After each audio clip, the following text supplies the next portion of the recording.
Hello viewers, good morning to all of you. Hope so आप सब बढ़िया होगे। तो हम आज के वीडियो में देखेंगे कुछ इंपॉर्टेंट टर्म्स जो हमको आईपीओ में इन्वेस्ट करने से पहले समझना ज़रूरी होता है। तो हम इस वीडियो में देखेंगे ओवरव्यू ऑफ आईपीओ यानी definition of IPO, why companies come with IPO, ASBA, retail investor, QIB means qualified institutional buyer, non-institutional investor और anchor investor। तो फर्स्ट है ओवरव्यू ऑफ आईपीओ यानी definition of IPO. An initial public offering is a first sale of a company stock to general public in normal business circumstances.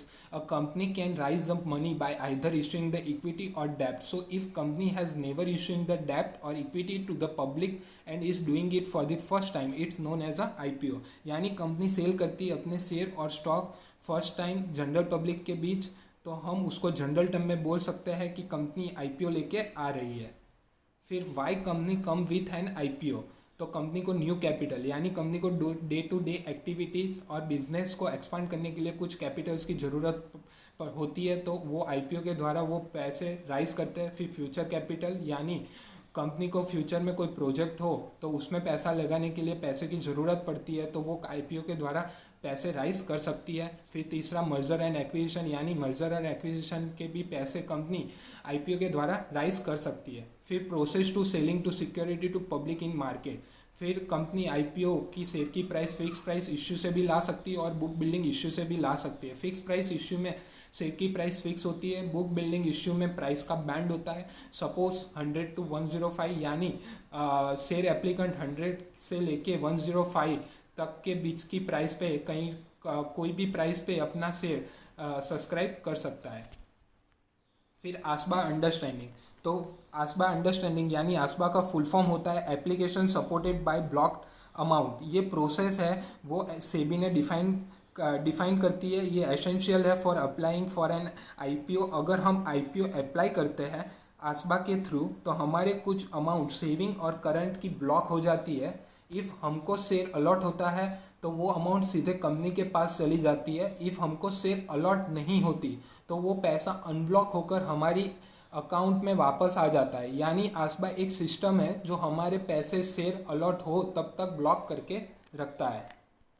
फिर है retail investor RII यानी retail investor कौन कौन हो सकते हैं, तो resident Indian individual NRIs and HUF वो apply less than 2 lakh is in an IPO under the RII category, यानी हमारे जैसे लोग इस कैटेगरी में इन्वेस्ट करते हैं। Not less then 35% of the offer is reserve for RII category, यानी 35% of the total issue size reserve रखी जाती है ये कैटेगरी के लिए। फिर NRIs और HUF वो apply is an IPO with less than ₹2 lakh can apply in RII category.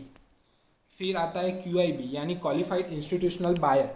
तो क्वालिफाइड इंस्टीट्यूशनल बायर में public financial institution, banks, mutual funds, foreign portfolio investor etcetera can apply in QIB category. इसके लिए सेबी का registration होना जरूरी है। फिर 50% of the offer size is reserve for the QIBs। QIBs are prohibited by the SEBI's guidelines to withdraw their bids after close of IPOs।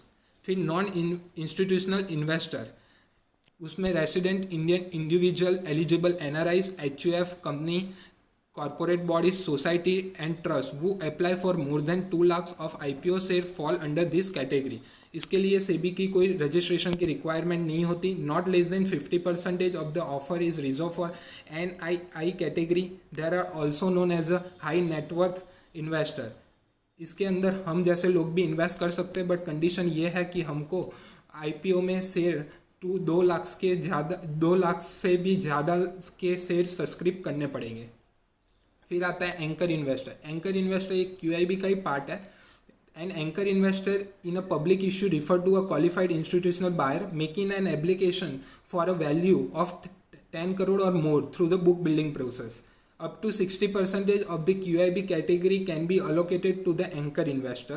The anchor investor is not allowed to sell his or her share for at least the 30 days after the allotment. Thank you for watching video. If आप नए हो मेरी channel पे तो channel को subscribe जरूर कीजिए। Thank you.